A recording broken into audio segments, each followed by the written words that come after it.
Mr. President, I would like to associate myself with the speech of our Senate President Win Gatchalian, Senator Robin, Senator Tulfo, Senator Risa, Senator Aimee, Senator Joel, Majority Floor Leader Senator Migs Subiri.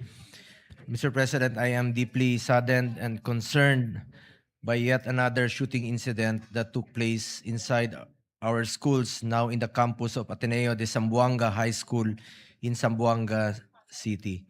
Bilang chairman ng Senate Committee on Youth at isang Mindanaoan po, ako po'y nasasaktan sa mga nangyayari. Itong pangyayaring ito ay nangyari lang po recently sa Tacloban at ngayon naman po sa Mindanao, sa Zamboanga.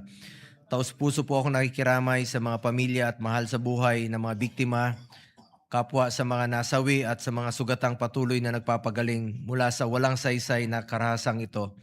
We express our deepest condolences to the family. No parent should have to bury their child.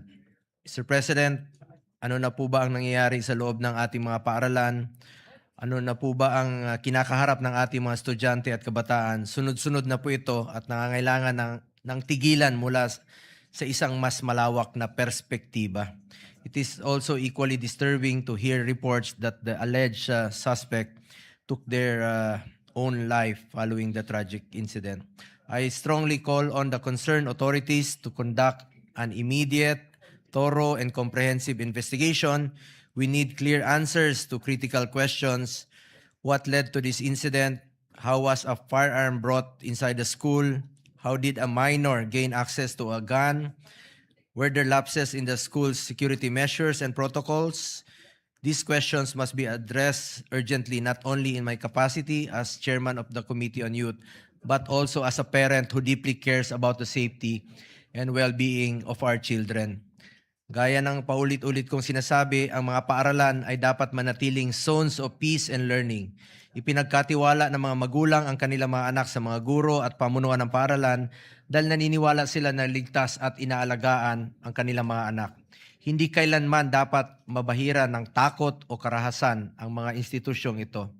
This tragedy underscores the urgent need to review and strengthen our existing laws, policies, and safety protocols, including the Juvenile Justice and Welfare Act, gun control regulations, and school safety measures.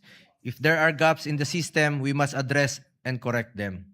During the hearing of the Committee on Women, chaired by Senator Risa Ontiveros, I have repeatedly emphasized that this incident should not be viewed merely as a peace and order concern. It is equally a youth welfare issue, a public health issue, and a challenge to our education system. Hindi lang ito usapin ng seguridad. Kailangan din na tingnan ang kalagayan ng ating mga kabataan. Mental health issue is real. Totoo po ito. In terms of mental health aspect, during a previous hearing of the Committee on Youth, we have raised that there are only about 4,069 licensed guidance counselors nationwide as of 2022. The country would need around 47,000 guidance counselors to meet the ideal ratio of one counselor for every 500 learners. It was also reported during the hearing that we have only 40 child psychiatrists in the Philippines.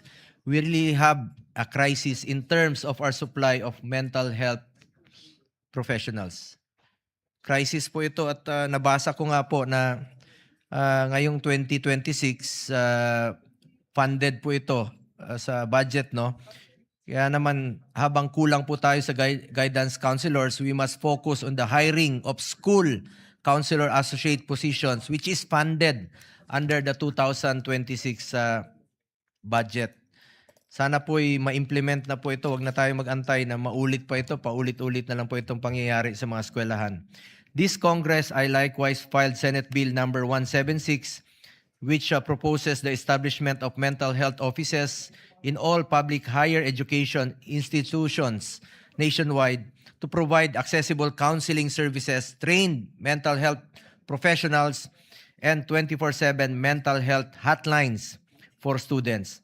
Sa usapin naman po ng peace and order, I would like to reiterate that the government should also explore whether there is a need for a more visible police and law enforcement presence in our schools, keeping in mind that any security measure must fully respect and uphold academic freedom while ensuring that our schools remain safe spaces.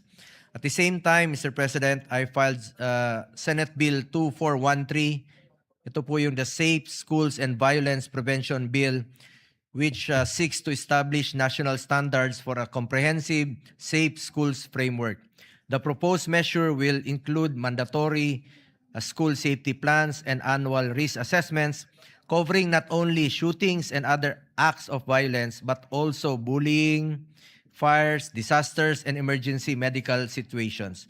Every school should have a threat assessment and intervention team together with accessible mental health interventions to help identify risks early and provide appropriate support before situations escalate.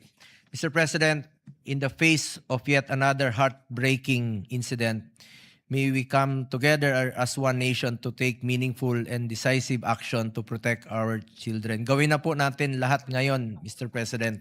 Huwag na nating antayin na maulit na naman po itong mga insidenteng ito. Our schools must be places where children feel safe, protected, and free to learn, not places where they have to fear for their lives.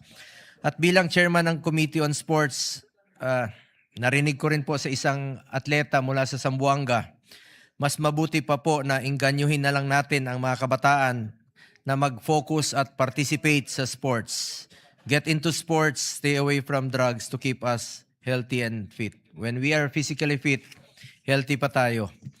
Maraming salamat po, Mr. President.